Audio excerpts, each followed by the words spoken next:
Here are my top 3 things I love and the top 3 things I hate about my Galaxy Fold 3, which I've been using as my daily driver since October of 2021. This is from a realtor's perspective, so if you're a realtor and thinking about getting a Galaxy Fold, I hope this helps. Let's start with the top 3 things I love. Number 1, as a realtor and also the office manager, I look at contracts every day, all day. So number 1 reason I love this phone is obviously the screen size. I mean, look at this thing compared to my original iPhone I bought back in 2007. Opening up and reviewing contracts on this phone is amazing.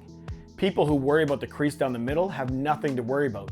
You never notice it while working on the phone. Showing clients your marketing on the big screen looks awesome. Floor plans are easier to see, iGuide 3D tours are easier to use, the pictures, the videos, they just look better on the big screen. Looking at properties on Prospects is fast, easy, and user-friendly. So screen size is easily the number 1 reason I love this phone. Number 2 is multitasking. I don't use the 3-screen multitasking very often, though it does work well.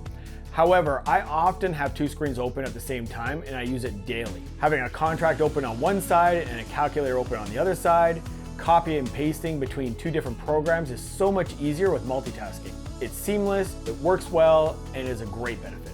Number 3 is the mini screen on the front. The main complaint I hear is that the screen is too narrow to use properly, but totally not true. I mainly just use it to quickly check notifications, and then if I need to respond, I open up and use the big screen. However, for one-handed texting while on the go, it works perfectly. Now, let's talk about what I don't like about this phone. Number 1, it's huge. When sitting in your pocket, you feel like you're carrying around a brick.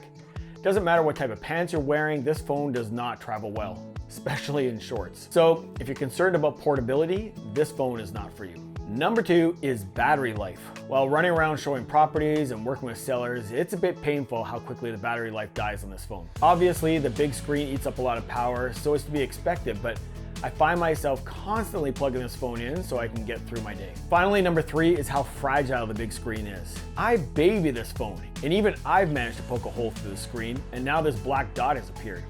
I assume over time it will continue to spread, and eventually I won't be able to use the phone anymore. So if I've managed to damage this phone, knowing how well I take care of it, I'd imagine the general user might even have more troubles. The big screen is basically just soft plastic, so if you're hard on your phones, you may want to invest in something else. Overall, I'm happy with my purchase. I'd have a hard time going back to a regular phone after using this one, but it definitely comes with some trade-offs. If you have any questions, leave them in the comment section below.